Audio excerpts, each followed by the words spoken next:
Espace TV, le 22h.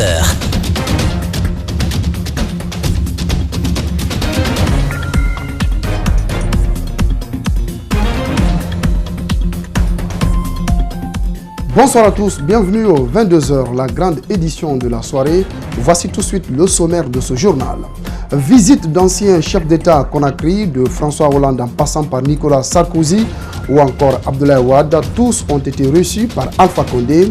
Quelle analyse faire de ces visites? À suivre le commentaire avec Mamadou Sadio Baldé. Fin des opérations de formation de 33 cadres agents sous le système de codification et de saisie de plans cadastraux. Objectif, faciliter et accélérer la délivrance des titres de propriété en Guinée. Enfin, présidentielle au Sénégal, les missions d'observation électorale de la CEDEAO, de l'Union africaine et de l'OIF ont échangé avec la Commission électorale nationale autonome du Sénégal. En toile de fond de cette rencontre, s'imprégner du niveau d'avancement du processus électoral. Merci de nous rejoindre au compte de ce journal. Avant de développer tous ces titres, parlons tout d'abord de ce drame survenu dans la commune de Matoto. Un policier a donné la mort à sa femme enceinte de 7 mois. Mohamed Bangoura, agent en service d'intervention à la CMIS d'Anta, aurait, selon des témoins, tué sa femme à coups de pilon et gardé le corps dans la maison familiale durant des jours. Suivez les témoignages des voisins sur les lieux du drame.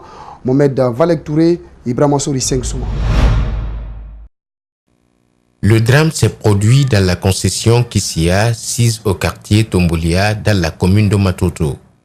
La victime, Aïssata Traoré, Tata, portait une grossesse de 7 mois. Elle a été tuée par son mari à coups de pilon, un brigadier chef en service à la compagnie mobile d'intervention et de sécurité, CMIS numéro 4 d'Anta. Son époux, un peu oui. De temps en temps, il pense à la mère. Mais tout ce que je sais de lui, au-delà de son instabilité, oui, mentale, bien sûr, il paraît qu'il était sous traitement. Mais au-delà de son instabilité mentale, je sais qu'il est lié à l'alcool, beaucoup même. Je sais qu'il est beaucoup lié à l'alcool. C'est une perte. Tata, on l'a perdu, c'est fini, on ne l'aura plus. C'est fini. La seule chose qui peut réconforter la famille, c'est la justice. Aïssata Traoré, assassinée par son mari et gardée dans la maison durant des jours. Son état de putréfaction aurait alerté le voisinage qui ont à leur tour informé les services de sécurité. Quand ils étaient là avant, ils se disputaient à chaque moment. Je venais très souvent pour intervenir entre eux. Moi et une autre qui habite dans le quartier. Tata est marchande, elle avait fait un enfant pour cet homme. Après l'autopsie faite par le médecin légiste, il a été décidé de rendre le corps à ses parents. La mort d'Allam, triste réalité, le voisinage et les parents de la victime restent inconsolables. Une photo de la victime révèle une blessure au niveau de sa nuque. À côté d'elle, un pilon un peu couvert de sang. Apparemment, Aïssata Traoré est morte et a 2 jours, puisque c'est le mercredi qu'elle a quitté sa grande famille. La dernière fois que moi je l'ai vue, c'était lors du décès et du sacrifice de Mamarat. Donc depuis, c'est aujourd'hui qu'on m'a informé de l'acte là. En fait, je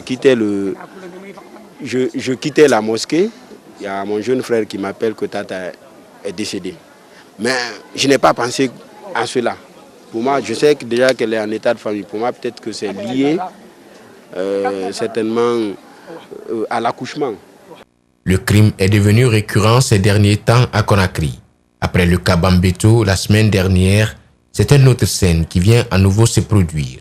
Le bourreau Mohamed Bangoura, brigadier chef en service à la compagnie mobile d'intervention et de sécurité CMIS d'Anta, est désormais dans les mains de la justice. À elle de faire son travail. Voilà donc des images difficiles à cerner suite à ce drame.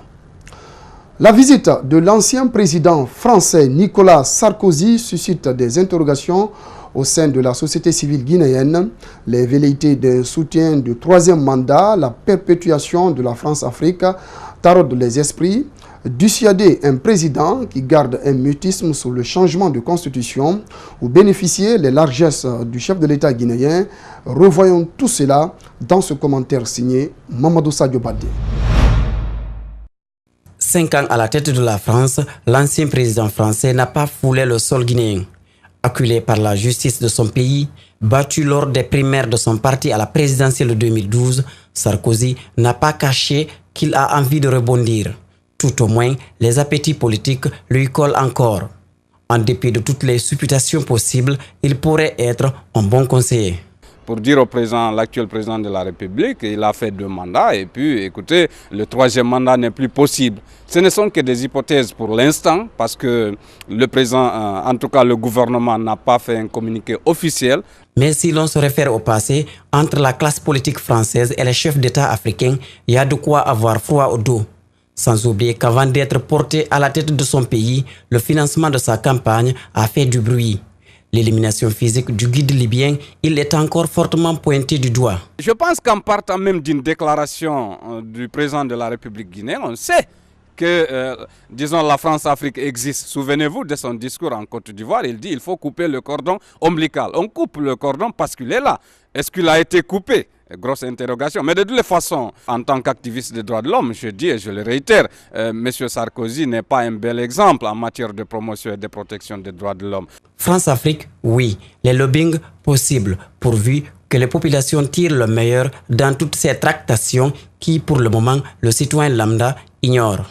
C'est vrai, la France-Afrique existe. Maintenant, il faudrait que ça soit maintenant vu sur un autre angle, un angle de promotion des acquis démocratiques, de promotion du respect de l'état de droit, de l'exploitation rationnelle des ressources en faveur des populations des pays africains. Fin des opérations de formation de 33 cadres agents sur le système de codification et de saisie de plans cadastraux. Leur objectif, faciliter et accélérer la délivrance des titres de propriété. Notons qu'avant cette formation, il n'existait que 3 cadres dans tout le pays qui maîtrisaient la saisie et la codification. Alseni Bari, Yahouba Traoré. Durant près de 2 semaines, ces différents conservateurs fonciers ont été outillés sur la saisie et la codification. Leur mission, faciliter, accélérer la délivrance des titres de propriété. On a un logiciel spécifique, un logiciel de gestion qui a été créé par des experts français sur lequel nous faisons la saisie informatique de plans cadastraux. Donc ce logiciel est sécurisé en ce sens que tous les plans de la République de la Guinée se retrouvent sur une map cadastrale. Les participants promettent la restitution de cette formation dans les différentes régions. Ils sollicitent tout de même l'acquisition d'une clé pour le logiciel InfoCAD en vue de saisir et sécuriser les données foncières. Monsieur le ministre, de telles initiatives sont à saluer et pérenniser dans notre département dans le but de former et de renforcer les capacités des cadres et agents pour leur permettre d'être plus compétitifs et de répondre aux attentes des objectifs assignés.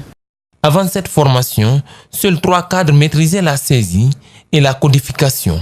À présent, 36 basés à Conakry et à l'intérieur du pays ont fait une remise à niveau. Avec la biométrisation de l'habitat, il y aura moins de conflits domaniaux et la suppression de la fraude, car l'accélération de la délivrance des titres de propriété va apporter le changement escompté.